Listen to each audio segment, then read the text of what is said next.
we have with us on our panel Robin McPherson from Arnoldi McPherson. She's my partner in crime. We're a social strategy communications company. Allie Hughes, Hughes and Company. Allie does marketing, advertising, social media, and the list goes on. Teaching. And Larry Anderson from Trigger Strategies, and Larry and Neil Thornton work together.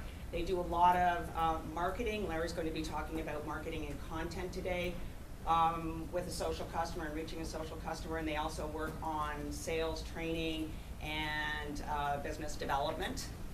So thank you, you three, for sharing with us today. So today the title of our session is, my glasses, The Social Customer: Engaging with Your Customers is No Longer an Option. And what we're going to talk about is how mobile devices are affecting the way you do business, how you can successfully use social strategies to grow your business, to reach out to your customers and improve customer service and sales, and what you can do to enhance your customer's social media experience. So what kinds of things and social tools and so on can you use to enhance the experience? What we're not going to talk about today are specific problems or issues with your business. If you do have questions that are specific to your company, our panel will be happy to talk to you at the end of the session. We're also not going to delve in a lot into how to use tools. So how do I set up my Facebook page? What's a retweet? We don't want to talk about specifics like that. We're looking at generalities. And I'm going to ask the first question just to open it up. Then we'd like to have a general discussion with the room.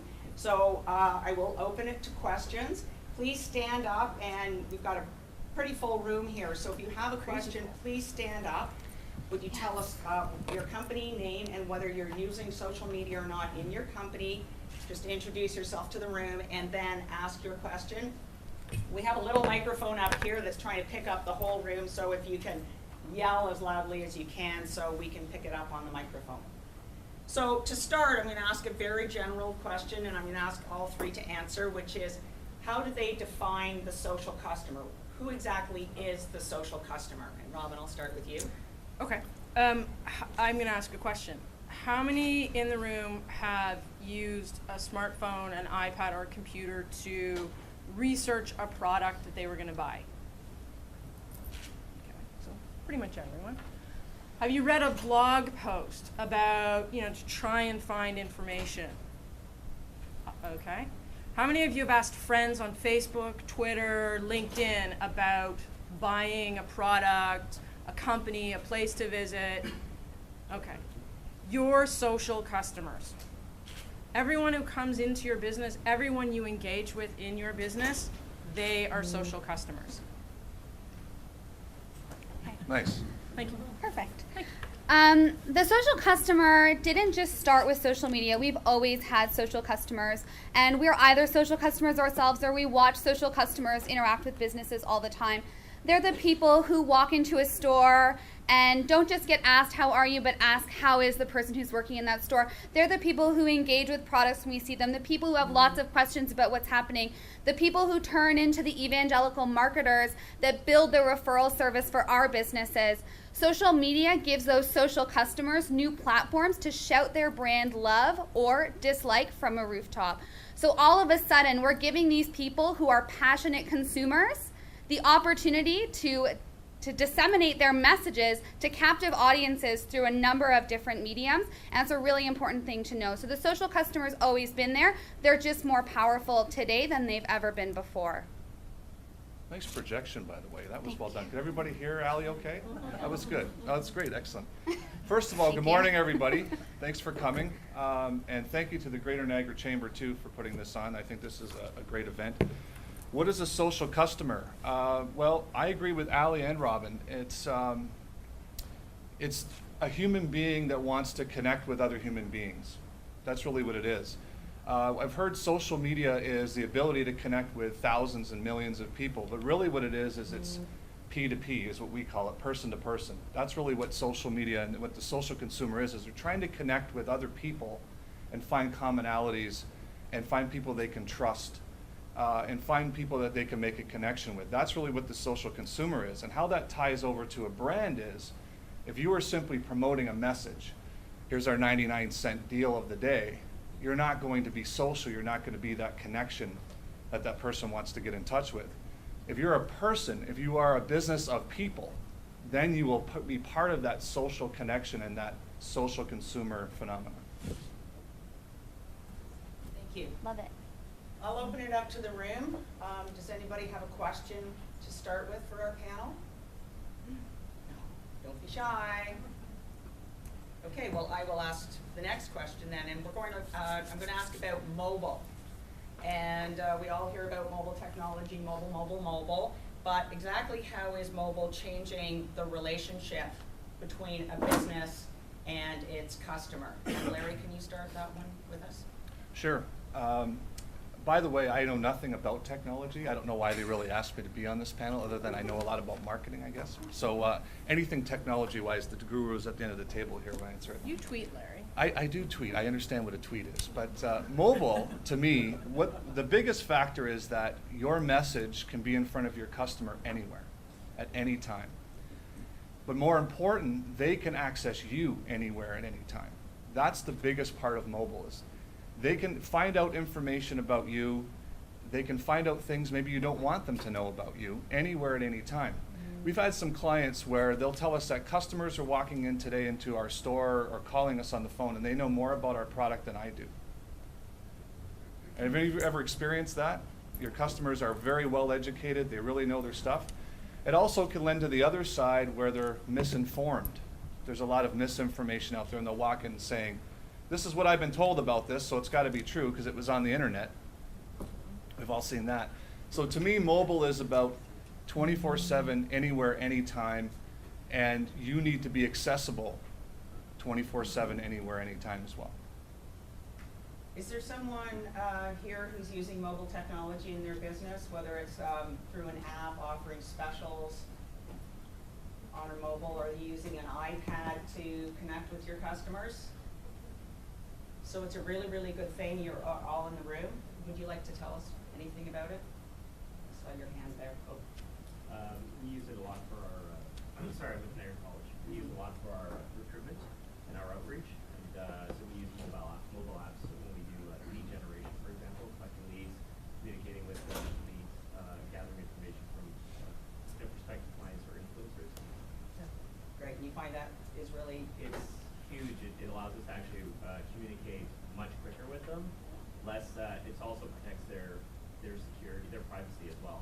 From we don't have cards with personal information written on them, so yeah, very beneficial. Okay. Allie, would you like to talk about lead generation a bit using, well, I don't just specifically mobile technology, but social media in general? Yeah, definitely. Social media is a really interesting tool for lead generation, and it kind of throws by the wayside what we traditionally consider methods of lead generation. One of the things that I use a lot in my business is LinkedIn. So I use LinkedIn for lead generation in a very big way. I don't know how many of us would be familiar with the concept of influencer marketing. So influencer marketing is looking at what's happening in a social media landscape and finding those key players who are changing messages and influencing other people in their communities. So when you look at something like LinkedIn, you can use something called a LinkedIn group. And a LinkedIn group is a hub of social media influencers, and you'll learn very quickly who commands that room. Using LinkedIn and an influencer-based strategy to get lead generation is really effective. So offering people information that positions you as an expert in a field quickly changes the way that people are communicating with you online. So developing authority status in those types of environments will send people to you. So it's not necessarily going out and saying, I really want to be in business with you, let's talk and have lunch. It's more offering people the opportunity to experience you as the expert and then having them draw back to you because you're the person who's offering that valuable information. And that's been highly successful for my business and my clients' businesses. Nice. Robin, can you talk a bit about how you as a customer, consumer, are using mobile and how long you've been using mobile to access businesses that you're working with, information, not just going into a store and buying something, but what mobile, how mobile rules your life? Let's talk about that. Okay, yes, it does. Can't help it. My background originally, after when I came out of university, was in working in retail, was working with customers on a daily basis, and that's always exciting, because every day is a new adventure, and a new complaint. And I am that complainer online. I will be, if I have a bad experience, I am the first person to tweet it out, tweet to the business, complain, and harass them until they answer me.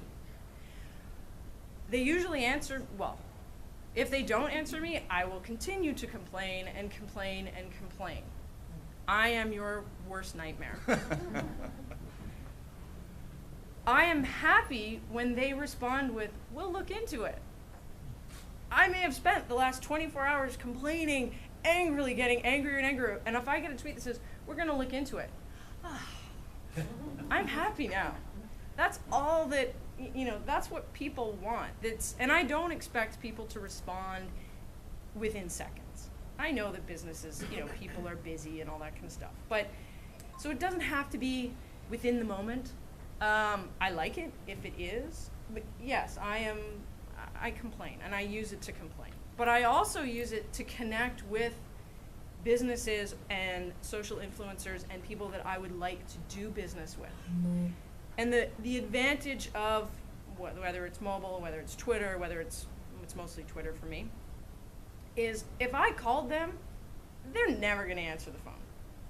I'm not going to tweet out to Robert Herkovic. I mean, I will tweet out to Robert Herkovic, and I'll get an answer back. I'm saying that because I saw him yesterday, and I got my picture taken. Like a total, Anyway. But if I tried to call him, he's not going to take my call. He's not going to, of course it's Robin McPherson from Arnoldi McPherson Niagara. I'm going to, yes, no. But I can actually build some kind of relationship with him. And if, again, I ever see him, he will hopefully, maybe he'll remember, maybe he won't. But it's a great way, whether it's mobile, whether it's whatever, to respond and connect with, whether it's a business, a customer, an influencer, whatever. I just want to add kind of on that note as well is the thing that's important to remember with consumers that have smartphones is that it's real-time broadcasting. So their experience with you, if it's not going well in person, you can hedge your bets on the fact that they're telling people online. So that's a really important element to remember. And also giving people a reason to tweet about your business when they see you. So we work with a lot of clients to develop programs that help them get positive consumer feedback onto their social media feeds because they can share and broadcast that message. And there's a number of ways that you can do that. Some are very simple marketing strategies, and some you really sort of ingrain the social media experience into their experience with your brand. And I'll note there's an app in Niagara right now. It's just, I think it's launched as of today, and it's called Feedback Live, and I have nothing to do with it, so I'm not You're not profiting I'm not from this? profiting from this in any way, shape, or form. I'll get a bottle of wine for you afterwards. He's not even here, but he is a chamber member. And what they're doing is they've created an application that connects to social mediums, and it's an automatic feedback opportunity. So they're taking your happiest customers and helping them broadcast that message by offering that as the comment card at their restaurants. So we're seeing these innovations, and these innovations are happening very locally. I know they're starting hospitality-wise, but I think that's an application that could spread like wildfire into numerous industries and facets of business. So just a... It's called Feedback Live. Yeah, it's pretty cool. One other thing, Janice. The biggest thing to remember about mobile or social or anything is it's not about you, right? Nobody cares about you. They care about what you're going to do for them. So again, don't be a broadcaster. Be a communicator, be an educator, be a resource. And like Allie was mentioning about being an influencer, right? Influence your market, showcase your expertise, give value first. Be a giver first before you ask for anything. You haven't earned the right to ask for anything. So remember that social media, while yes, it's free, and yes, I can reach thousands of people, if you start screaming your messages at people, you're going to become very annoying and someone that they're not going to want to look at when you use other tactics to get in front of them.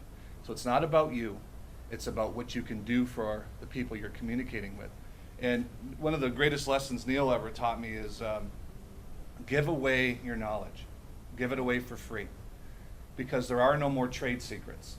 I can find out anything I want about your business or your industry online. There's this great thing called Google. See, I am a little bit techie there. There you go. But really, it doesn't matter. So give away your knowledge. What you're doing then is positioning yourself as knowing more than anybody else in your industry. That's just it. If you're not afraid to give away your ideas, then you must have a lot more. And that positions people. And what is the sexiest thing in the world is confidence, right? That's what's attractive to people. That's what people want to do business with, people that are confident. So if you're confident online and you're giving away your ideas and you're giving value all the time, you're not asking for anything in return, you'll be rewarded 1,000 times over because people know that you're a confident, successful company. Sorry, I rambled there. But. No, good message. No rambling.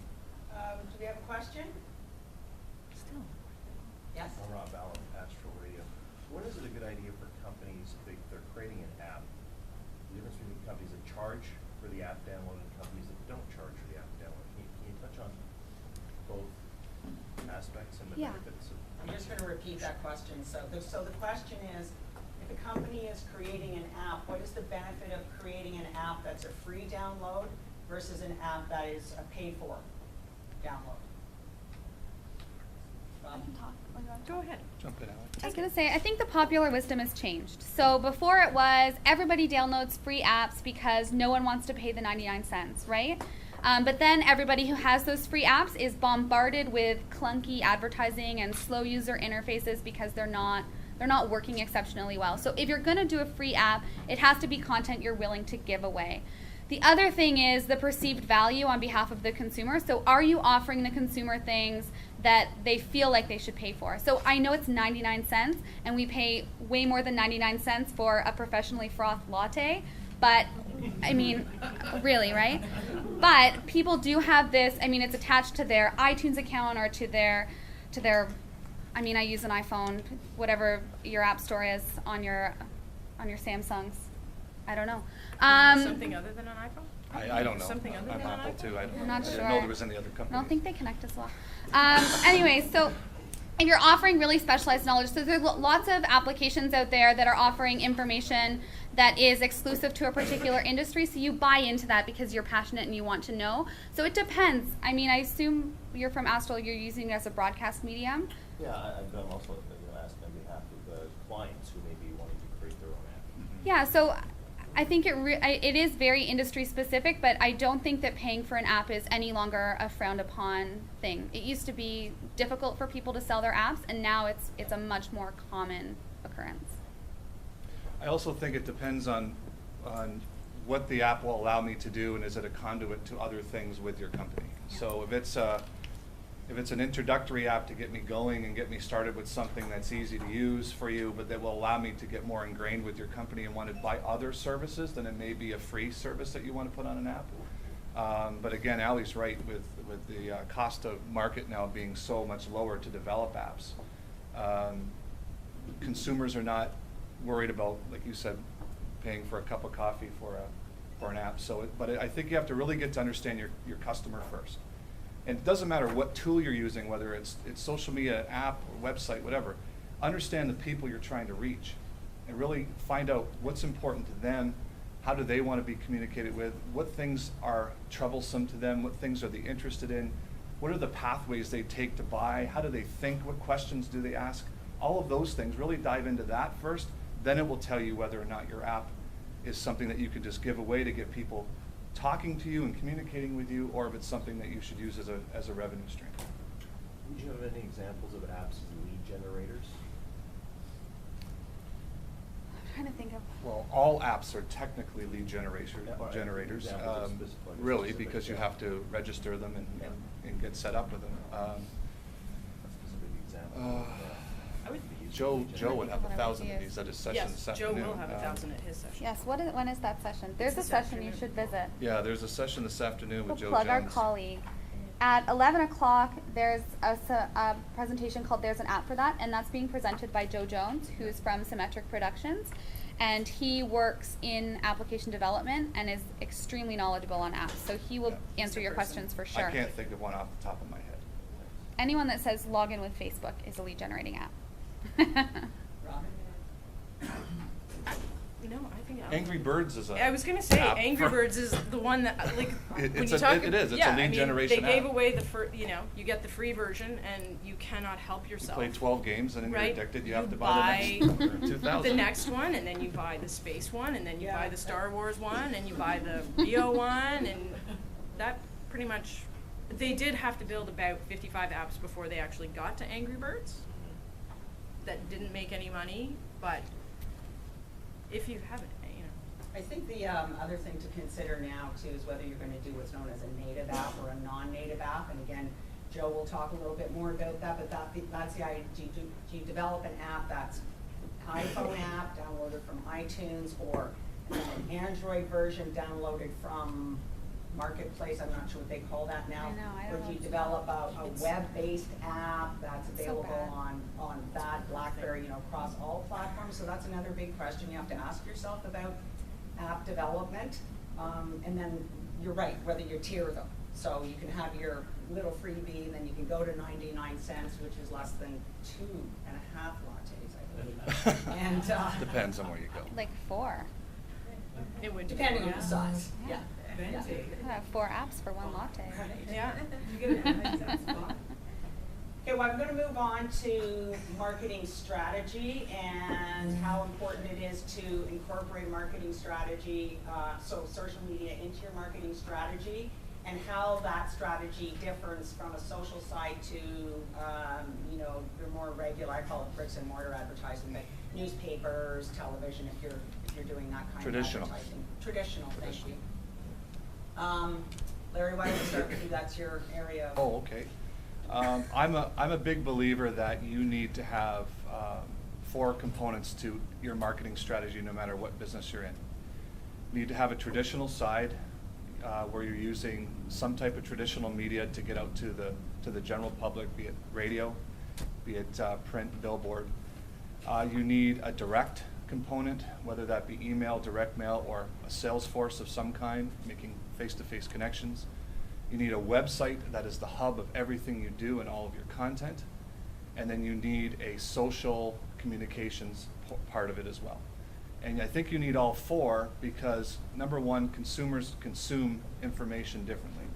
Not everyone likes to read anymore, not everyone likes video, not everyone likes to listen to a podcast or listen to the radio, so you need to be there in different media formats.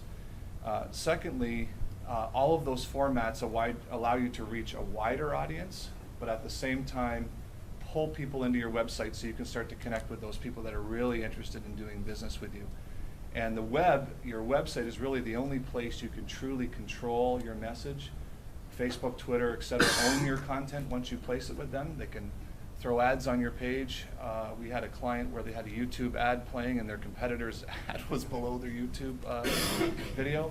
Can't control that. YouTube owns that. But your website's your hub. That's where you own everything. And that's where I would put all my money and energy is into my website over anything else, and then start to branch out. Robin?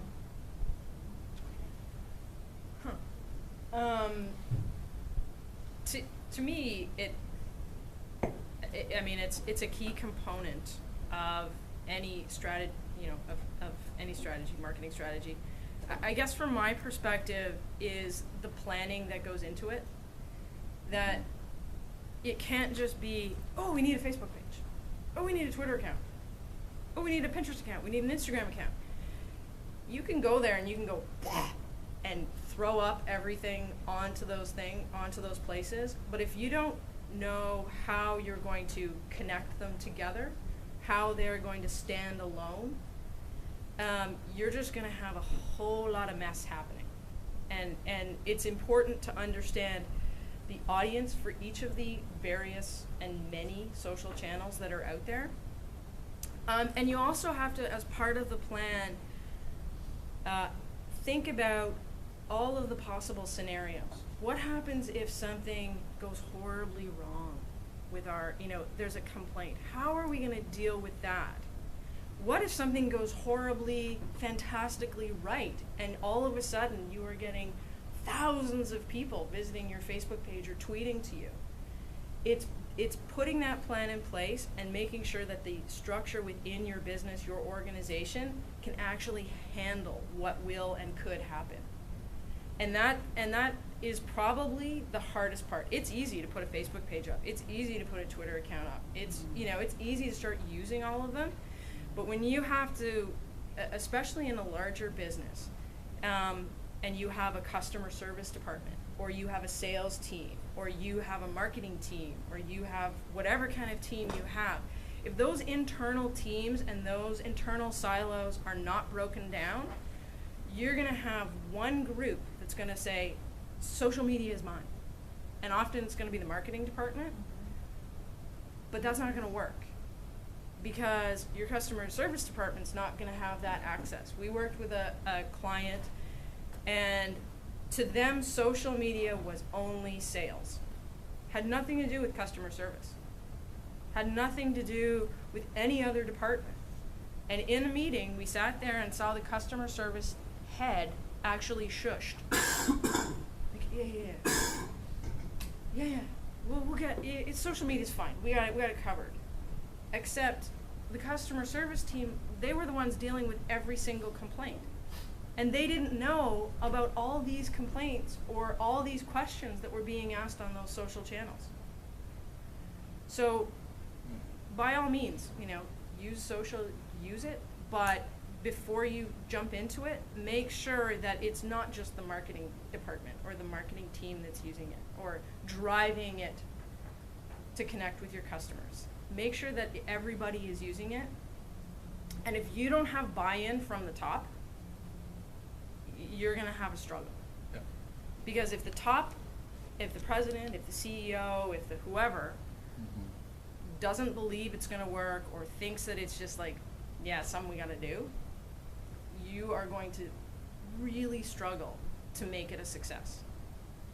Because, as well, think about, and this is slightly getting off topic, but think about, it's not just your customers that are using social, it's actually your employees. All of your employees are using it. So leverage your employees. Give them guidelines, give them a great, here's our idea, here's what we want to do on social, and bring them into it. Make them a part of the plan, make them a part of the strategy. Encourage them to use it. And don't make it, one of those really uncomfortable kind of employee guideline things. Give them real examples of, we're having an event. We want you to talk about it. You're going to be at the event. Come, talk about it, tweet about it, share about it. So social it's never just going to be one little tiny component that you can slot in. It impacts and affects your entire organization and your entire business. Allie, I want to move, and we've been sort of talking a lot about reaching out to external customers and retail customers in a way, and Allie, I want to ask you how effective social is in a business-to-business sales environment. Yeah, absolutely. I hear this a lot from clients that they're in business to business, so social media is not applicable to them. And I wholeheartedly disagree.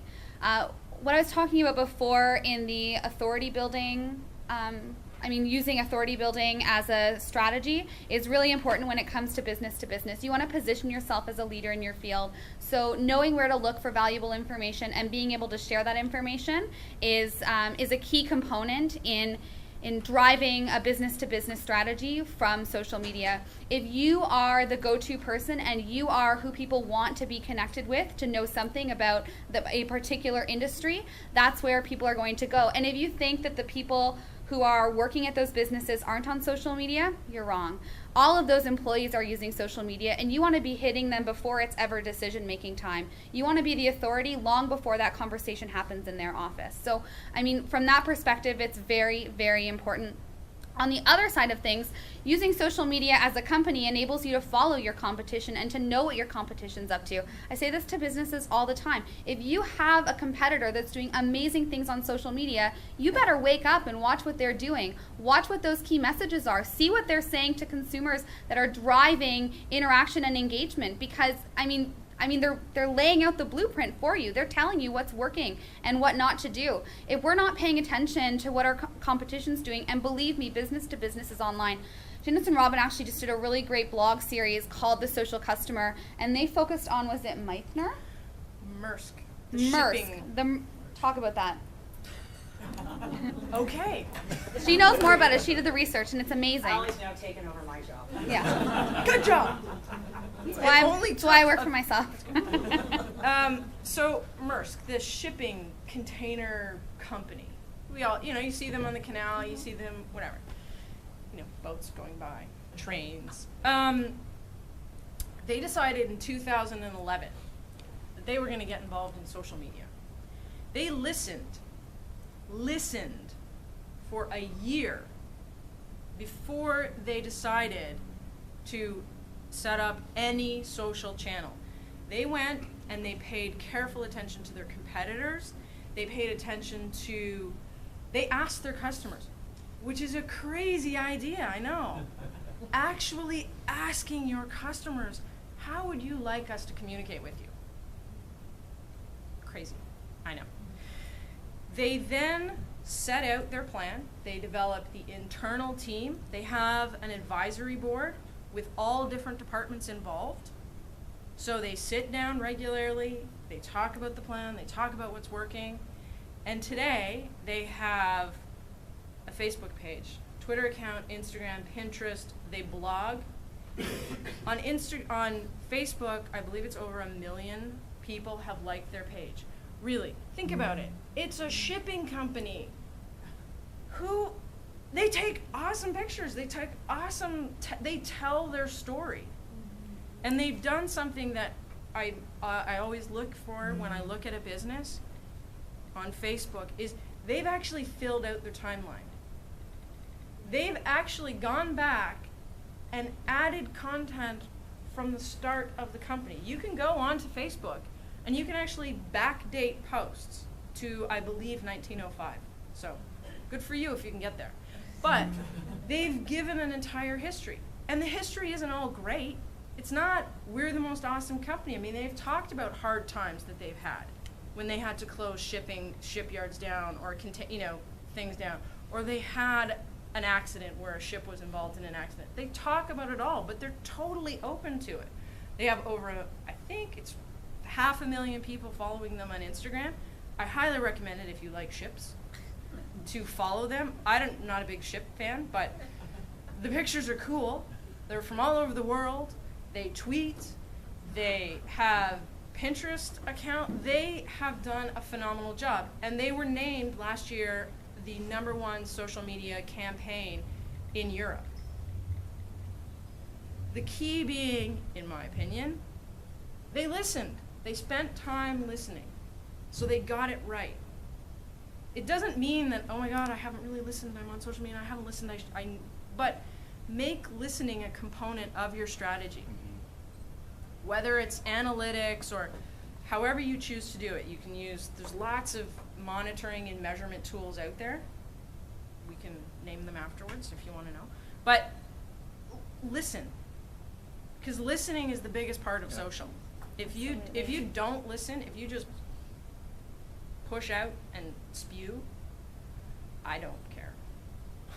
Push out and spew. That's a Push good out and tweet right spew. there. I know. I think the And I other. didn't even try. Please, Neil, tweet that. Neil? Is it good? I think the other side of that is also understanding as a company what good content generation is. I have a lot of clients that say, oh, like there's nothing as exciting enough happening for us to share it. But beautiful visual is what's driving the future of social media. Facebook is beta testing a new timeline right now. And the new timeline is all graphics. It's all beautiful images, beautiful video. That is the way that social media is moving. And we all see and interact with beautiful things every day, and we just don't realize it. So it's about changing your perspective and looking at the things that you actually get to experience. Your job is normal to you. You do it every day, but your job's not normal to me. I'm interested in what you do. I'm fascinated by how you spend your days. If I'm interacting with your company, I want to see those beautiful things that you see. My husband works in the real estate world, and he visits interesting properties every day. He meets Niagara's business leaders as part of his job, and he gets to go to beautiful restaurants and drink cool wine and eat cool food, and Does I he know take that those you ever? no. But those are things that people want to share and see. I mean, that's a really important part of it. I manage the marketing portfolio at the for the Food and Wine Institute at Niagara College, and one of the things that we had to wake up and realize is that we're generating content literally every minute of every day. We have a teaching brewery. It's unbelievable. We have students who walk in there and have like their rubber boots on. Like, the visuals are phenomenal. And we've started to share those visuals with people because that's what people sink their teeth into. That's what they want to see. We have to give people those little items. And I mean, even from a business to business perspective, you're more inclined to love a brand that's giving you something to love. It's not just a logo. It's not just a cool handout. It's a way of being as a business. At Hughes & Co, we call it integrated brand strategy. You can't just get one thing done by a graphic designer and call that a marketing piece. You have to get that thing done by a graphic designer and make sure that it transcends the print market into the online world, into being used in a video for you. Everything needs to work together. You don't bite off one piece of it and say, we're going to do this really well and that's going to get us business. It doesn't work anymore. People everything is so available to everyone. People can look up your brand, and I mean, we can find the mistake. Google Images shows us the mistake in 5 seconds. So, content. Can I jump in, or? Sure, and I had a question for you too, specifically. Okay, just real quick, going on with what both Allie and Robin have said is, become a storyteller. Mm-hmm. That's really what gets people interested. We said one day to a client, surprised we didn't get fired, but he said, we don't have anything to say, we're a manufacturer, da-da-da-da-da. Mm-hmm. I just said, you know what, spend more time being interesting. Just be interesting. Don't talk about yourself, be interesting. Tell stories. That's what gets people involved. And it doesn't matter what business you're in, you have a story to tell. And that's what attracts people to you, is your story. So if you don't know how to tell a story, work with someone that can help pull it out of you. But all of you have an interesting story, or your clients have interesting stories. I went to an event called Tweetstock. I think you guys have been to that before. Mm-hmm. And there was this gentleman there called the Sales Lion. I didn't come up with his name, I don't know. But he had a great idea. He said, you don't know what to write about? What are the top 10 questions you get asked by your customers? And everybody writing that one down. That is a nugget, right? That's a tweetable thing.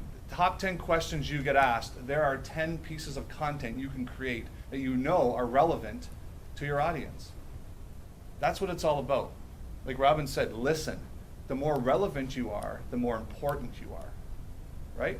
The human brain blocks out 99.9% of the messages it receives.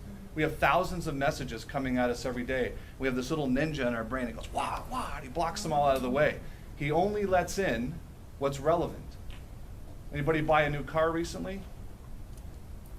Then did you start seeing that car everywhere? Because it's relevant to your brain. But you all drove in this morning, you saw billboards, you listened to the radio, you were online, you read a newspaper. You all ignored those ads. How dare you? Those people spent good money to get your attention. But it wasn't relevant. So that's why you have to market 24 hours a day, 7 days a week, 365 days a year, so that you're there when they have a need for you. Anyway, I'm rambling again, but. It's okay. I just wanted to, sorry. I wanted to add to Allie's point about visuals. More photos are taken now Yep. with a mobile phone than with a camera. If you don't follow her on Instagram yet, get on it. Yeah, it's amazing stuff. Seriously. She's a heritage nut. Sorry, you are. Oh no, you can call us I can call you that? Heritage She sits on the Heritage Committee for the City of St. Catharines and walks through our city streets every day and takes incredible visual images. And you were Thank featured you. on Insta Canvas. Insta Canvas yesterday. That's a big deal. I mean, I just only want had to harass people to get that to happen. Well, it's no big deal. You know. I want to give just one visual shout out to two other people who are in the room today. I don't know if you guys saw, there's 2 videos that went viral out of St. Catharines in the last couple of months. At Christmas, they did a video called Hipster Santa that got featured on Huffington Post. It got featured on Yahoo, and it was just a video from St. Catharines, and it blew up and got them a ton of international attention. And then they did it again by recreating one of Canada's Heritage Minutes, and they're called Foregrounds Media, and they are, if you don't follow them on Facebook yet, you have to. Again, incredible visual imagery, videos you can sink your teeth into, things that are interesting and visually compelling. I mean, that's what we're looking for. There's a couple of, I mean, once you get into the Niagara game and you start paying attention and you start looking, you'll see who's leading that content generation. And you should follow those people and take note, because you can be one of those people. It doesn't take long to get noticed online. Social media is not overnight, but if you start engaging and being authentic from day one, that's it. Then it's gravy. Then it's easy. Yeah, a friend of mine has a bunch of Andy Warhol quotes, little pictures in his house, and one of them that I see all the time that just strikes, and again, Larry's because it's relevant, right? I probably wouldn't have noticed this a few years ago. And the quote is something like, "I don't read, I just look at pictures." Right, and that's where we're headed. And as much as people think, oh, kids are, you know, they're not going to be able to speak and they're not going to be able to write, we need to adapt to the world that we're living in now and the generation that's coming up. Because if you're not adapting to the generation that's coming up and will be your customers, not to be blunt, but you'll go out of business. So I hear a lot that my generation, my customer is old. My customers are boomers. They don't use social. Great. But as Walter Senzig pointed out to us yesterday in this whole discussion, was that what happens when those boomers are gone? You'll go out of business, and the person who's adapted and the company that's adapted to the new way of thinking and marketing and engaging and talking, they'll still be going. And I know I'm not supposed to go on and on because I'm actually a moderator. That's but okay. Questions? Yes? Speaking of marketing strategies, earlier we talked about the importance of the customer and understanding the customer. But when you create the strategy, is that the customer who is driving the strategy or the platform? Because I may have multiple personality. I am a different person on YouTube, on Twitter, on Facebook, because the way I interact with the features on that platform are different, the capabilities are different. So if you object of strategy is the customer, how do you change it from one platform to another? Well, it doesn't, to me, Sorry, it Larry, I'll just repeat that because Sure. I don't. The question is, what's driving the strategy? Is it the customer across all the platforms, or is it the platform? So how do you go about developing a strategy that will, I mean, I guess the question is, do you do one strategy cross-platform and adapt it? So when you start a business, you don't have any customers. So you're starting it from you, right? So you have to decide what you want to be known for. What is your brand going to stand for? What is your brand going to mean to the marketplace? And the challenge is that your brand is like a mirror. It reflects who you are, but also for people to be attracted to it, they have to see something of themselves in the brand in order to want to be part of it. So your brand can mean different things to different people. And a brand is far more than a logo or a slogan or an ad campaign. A brand is every touch point that a customer can reach. That whole combination creates my brand perception. So if we all leave the convention center today, we are all going to have a different perception of the convention center. And if I called all of you the next day and say, tell me about the brand, the convention center, your experience, you would all give me a different story because of how you interacted with us today. So it starts with you.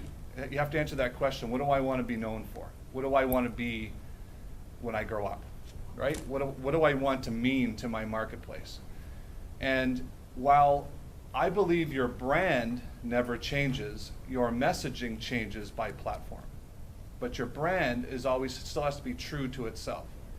You start to become multiple brands, then you start to not mean anything to anyone.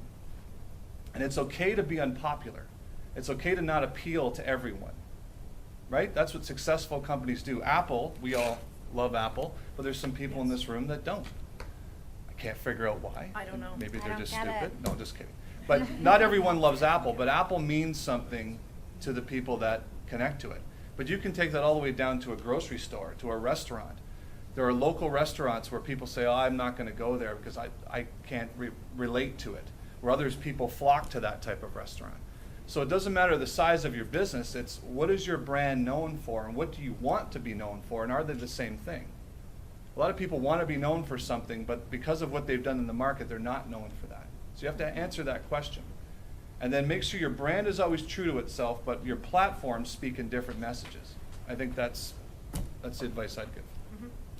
Yeah, I would say that there's definitely a consistency in messaging. So if you're gonna launch a campaign on YouTube that's gonna be different from a campaign you launch on Facebook that's different than what you're putting in print, I mean, that's a really disjointed message. So certainly a level of consistency, like Larry's saying, but different voices for different platforms, absolutely. Same message, different approach. I'm going to have to stop the official session now because we're almost at 10 to 11. If anybody has questions for Larry, Allie, or Robin after, I'm sure you happy Absolutely. to stick around. Yes. So thank you everybody for coming. Ask me. I'm No, always I'm busy. fascinated by discussions about social media and social Nice customer. job. And again, I would like to thank Brock University and the Goodman School of Business